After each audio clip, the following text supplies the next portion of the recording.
1857 মহাবিদ্রোহের পর থেকে 1947 পর্যন্ত যে সময়কাল, এটাকে চিহ্নিত করা হয় সরাসরি ব্রিটিশ সাম্রাজ্য, ব্রিটিশ পার্লামেন্টারীয় শাসন, ব্রিটিশ মহারানীর শাসনকাল ইত্যাদি হিসাবে। তো এই যে প্রথম যে পর্যায়টি, অর্থাৎ 1757 থেকে শুরু করে 1857, এই সময়কালকে যদি আমরা দেখি তাহলে বুঝব যে এই সময়ের ঔপনিবেশিক শাসনের মূল চরিত্রগুলি চিত্রিত হয়েছিল তাদের ক্রমবর্ধমান সাম্রাজ্য বিস্তার, বিভিন্ন যুদ্ধবাদী কার্যকলাপ, দেশীয় শাসনগুলোর অবলুপ্তি, দেশীয় ক্ষুদ্র ক্ষুদ্র যে প্রশাসক গোষ্ঠী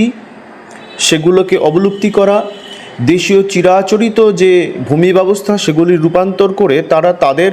মতো করে রাজস্ব প্রশাসন স্থাপন করা, পুলিশ এবং